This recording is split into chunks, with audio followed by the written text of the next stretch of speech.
Hello everyone again, this is Toby from Toby's Urban Sketch, and today we're going to do what I've sort of described as relax and paint. So it's a big sky landscape, sort of silhouetted trees. I'm going to do it in the Urban Sketch line and wash style, but this week's been a stressful week, moving house and that kind of thing, so sometimes you just want to have a way of switching off and just, this doesn't have to be right, this is just going to be colours and lines. I'm going to pop the reference photo up here again, hopefully. If you enjoy my videos, please do like and subscribe, and any comments are always welcome. Painting in, or sketching in my Moleskine A5 sketchbook, and I'm going to do it over 2 pages, so we're sort of doing an A4 here. And just using a cheap travel brush today, size 12 round synthetic, because all we're aiming for is lots of water on the page and just having a bit of fun. So I'm going to use a really bold liner this time, 0.8 mils, and we're just going to go for it. We've got this sort of horizon line coming in here, and we're just abstracting shapes out of it. Just see what happens when we get some ideas from that silhouette, some ideas, but not even really trying too hard to follow it, but just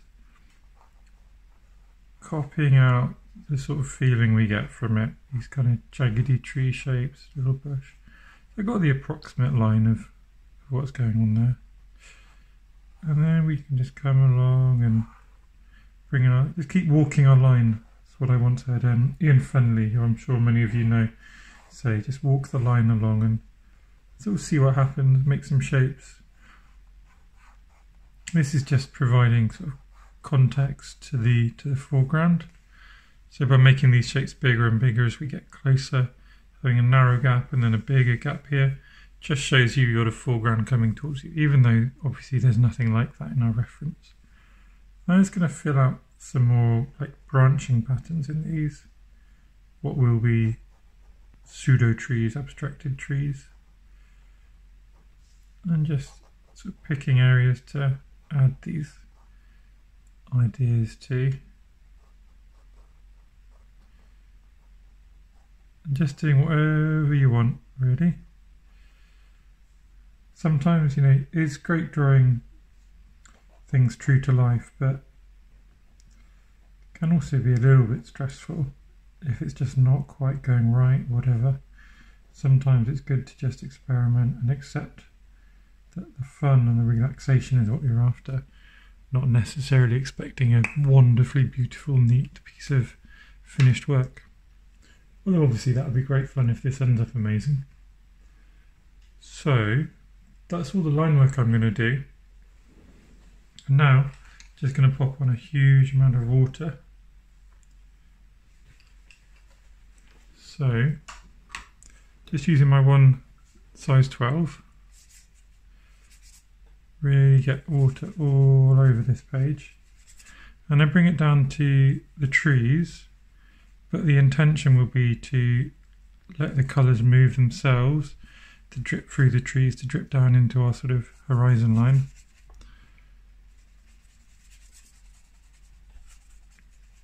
And there we go. So hopefully you can see the sheen of the water where it is. And I'm going to aim to use some of the more interesting colours that I have in the palette.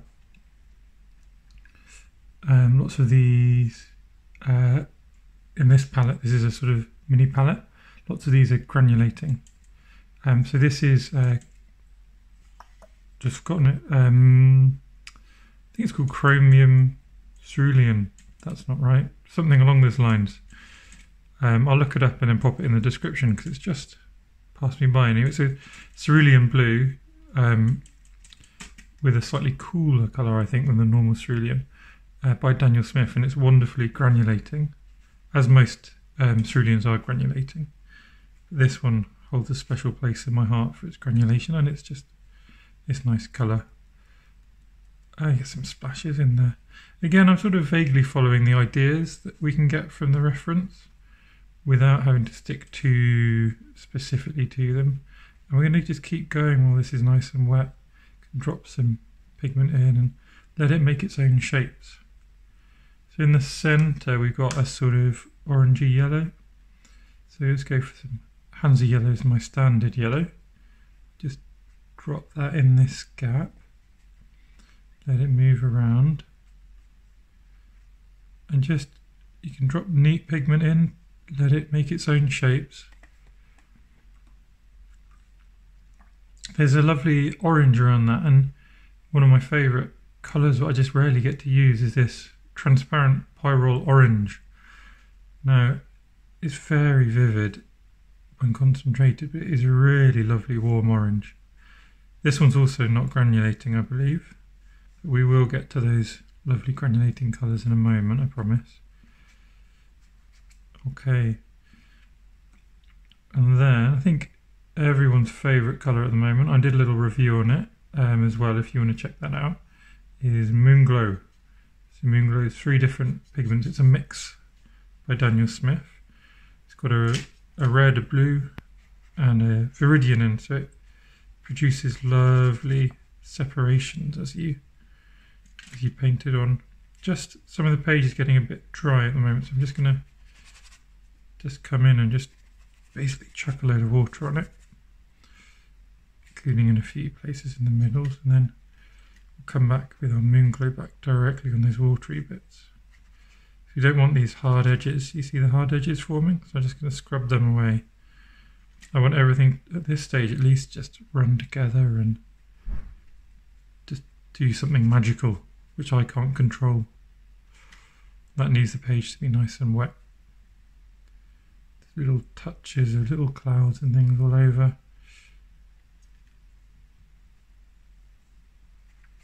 And then if I just go in and pop a load of water along that edge and let it do its thing down as well, what you can see is underneath all of that there's a really deep bit of orangey red. So we'll stick with our orange and just pop the orange behind the trees in all that water. There we go, we're getting some lovely colours in that sky already, but there's plenty of room for more. So I'm going to go back with the same colours and just have a little look at some more of these shapes which are in the sky, see if we can fill those in.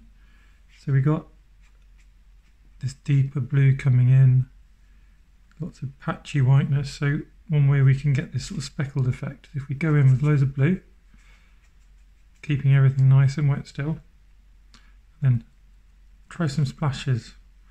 That'll give some texture up there.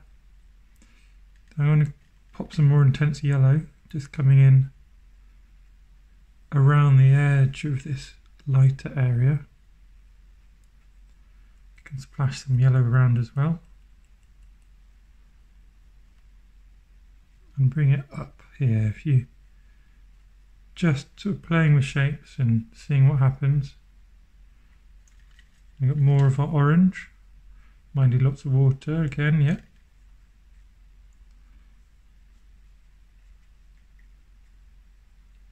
See some of that orange coming up there. And I think if we just deepen this orange,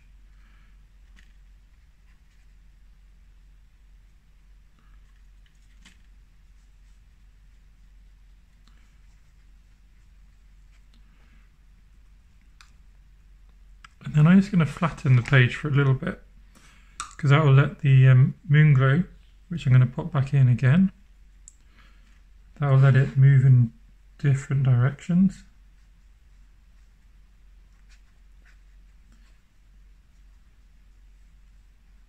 Rather than just running down the page.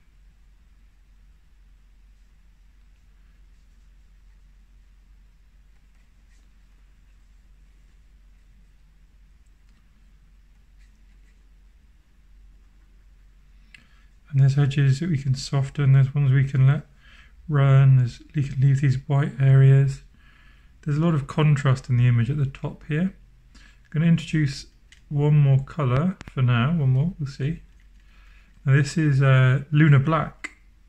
another really heavily granulating colour, so really fun to use when there's loads of water on the page. And we just use it to drop in where we see these funny clouds and let it run in all directions. And we see somewhere it's leaving some hard edges, that's okay, but if we don't want them, we can come in with a clean brush, a bit of water, and just watch how it spreads. So much fun to use these granulating colours on a wet page and just let them decide what the art should look like.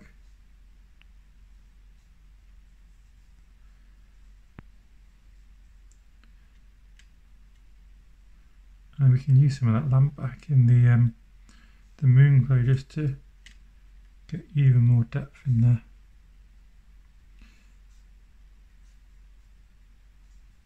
Even though we're experimenting and sort of not caring too much what the finished thing looks like, we are looking to find like little moments of joy and real beautiful areas and things. We don't want to purposefully overdo it. And what we can do as well, if we just clean off our brush completely,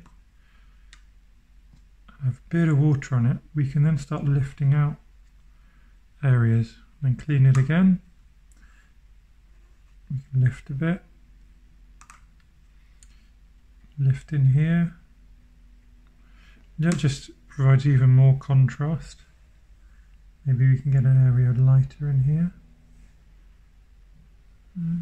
I do want to soften this edge a bit.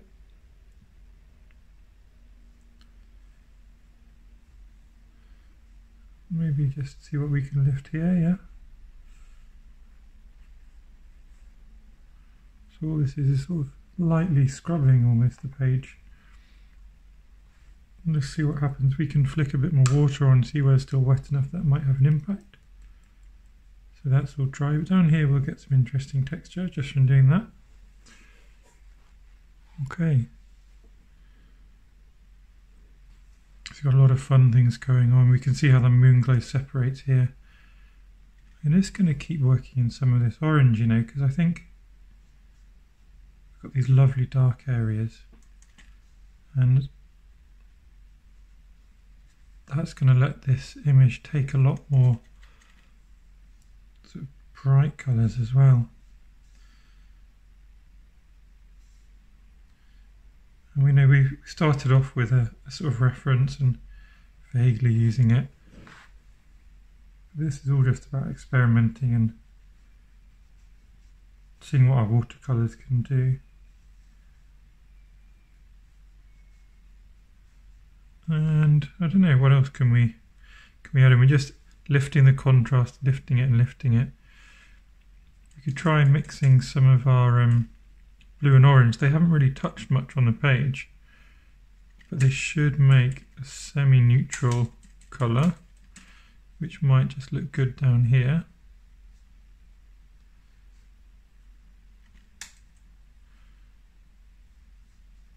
Just getting the idea of moving away from the sunset, things will naturally be duller and more neutral.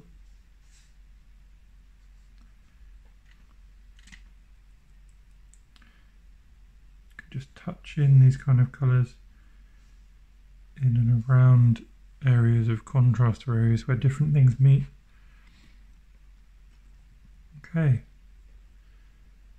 so I think we've got some areas which are starting to dry out, and when they're drying out, that gives us the opportunity to start creating some hard edges in a sort of semi-controlled manner. So if we just control the tilt of our page and work in these areas which are semi-dry, we can start putting what might be clouds, for example, on. So this is all working with the lunar black. You can see how incredibly granulating it is. What I'm going to do is apply it with plenty of water and then come in with a bit of moon glow, if I can pick some up. Let's try a bit more in the palette. Just drop that in as well. that will give, we've got the black which granulates, and then just a tiny bit of more interesting colour. And just create some interesting edges. And we want some of these edges to be hard, so just clean the brush there. But we can then come and soften some of the edges. That'll let the pigments move around. Just clean the brush again. You see how we just come in with a clean brush and it leaves a soft edge, lets things move around a bit. But these hard edges also create the crisp sort of top of a cloud that you can see. We can come and do that again. I'm still just playing with these, the lunar black and the moon glow. Just filling in like that. And this is wet enough already that it's left me a soft edge, and you can see again this granulation, the moving of the pigment, really interesting.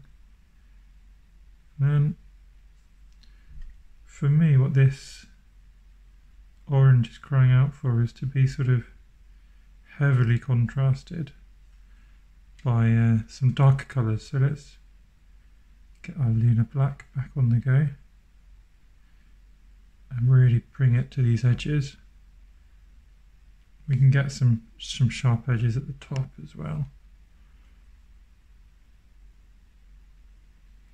Interesting thing I find with these granulating colours is they're not as good for, well, creating a block of colour. So if you wanted a block of flat grey, like even something still granulating like a Payne's grey or a neutral tin which isn't granulating, or tends not to be granulating, will leave you a flat block. But here, this lunar black, which is very dark because it's so granulating, you can't really get a flat area, which is fine. It's really interesting. Just something to be aware of when you're using that kind of colour. Same with even with the cerulean up here. There's no flat blue because it's so granulating. So you just have to be aware of that when you're using it. And wonderful for things like this or creating interesting effects, but not so good for certain things, like if you want a more illustrative look or something like that. Okay, I'm actually going to just soften this edge as well, I think. Or even lift, I think. If we just lift up a bit of light. Just coming in with a clean brush. You can see how easily, because there's lots of water, and these are sort of non-staining, heavily granulating. It's very easy to lift them up, even a few minutes after you put them down. And again, we're missing some colour or something interesting here, so let's just touch some yellow in, and then maybe a bit of orange as well. A bit more orange. We've got these fascinating shapes now.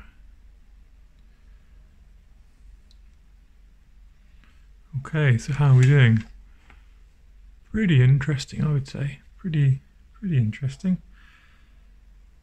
Just going to test the dryness. You can tell it's dry because it's not got the sheen on it anymore, but I think areas at the top here still needs a bit of drying off. But while we're waiting for that, I'm going to start adding some splashes.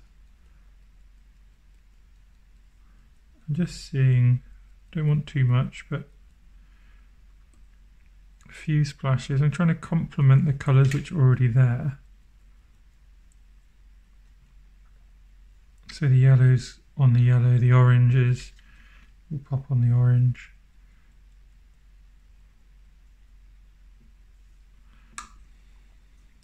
And then the darker colours, so if we take some moon glow, darker colours on the darker areas.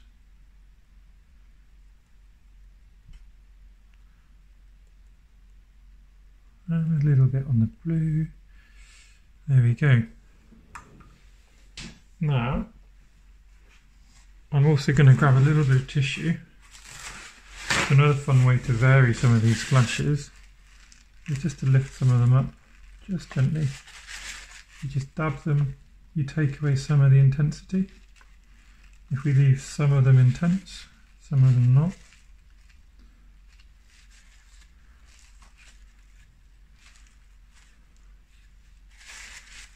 These are looking good. Maybe if we just create a bit of variation between that. So there's a lot going on there. Fascinating sky. We'll just let this dry and then see what it looks like. I always say stuff like that, and then I just decide I want to do one more change. So I just want to move around a couple of these dots. Adding water or taking away water or whatever. Okay.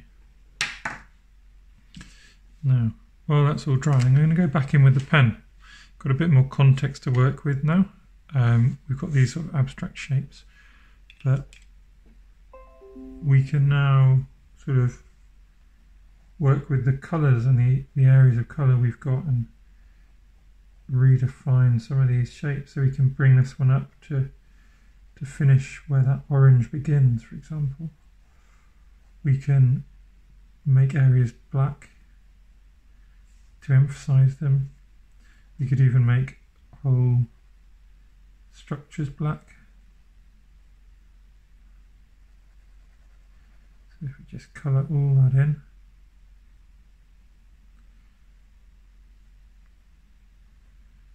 We can add new little shapes.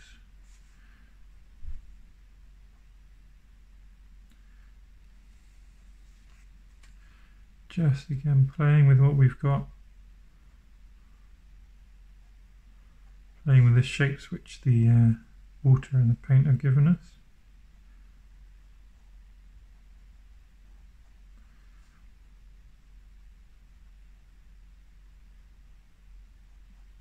Just going around, just doing whatever you like, really.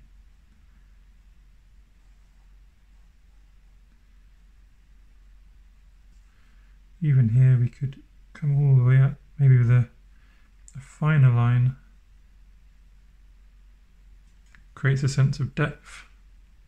Could do the same over here. And even up all of these orange bits could have this sort of more delicate line, just implies multiple layers to the silhouette. And we've got these sort of dark areas here. Where else can we make dark, just to sort of make sure it's not standing out too much?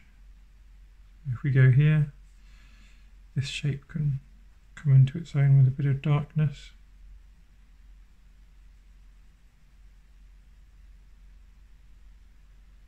Just trying to get rid of all the little areas of light there. Maybe one more on this side.